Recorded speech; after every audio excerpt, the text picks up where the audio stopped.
Welcome to the Genius Factory. Enjoy the video. You start by signing into your Google account. This grants Colab access to your Drive and runtime. Once signed in, open a browser with cookies enabled. Chrome or Firefox works best. Make sure you have a clear Drive folder to save notebooks. This prevents clutter and permission issues later.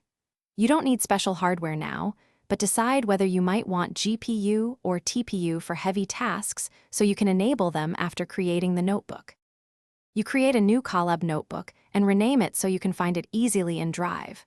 Once the notebook opens, go to Runtime and change runtime type if you need GPU or TPU. This allocates different hardware for computations. Write code into cells and run them with Shift plus Enter.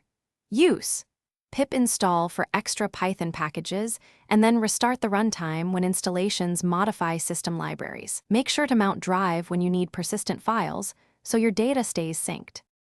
You run cells iteratively, saving progress automatically to Drive. Mounting Drive gives you seamless file access. If the runtime disconnects or becomes unresponsive, choose Reconnect or Factory Reset Runtime. This clears memory and often fixes issues, but remember to save unsaved work first. If code fails due to permissions or missing files, verify the notebook's Drive folder and sharing settings. Make sure files are placed in the mount.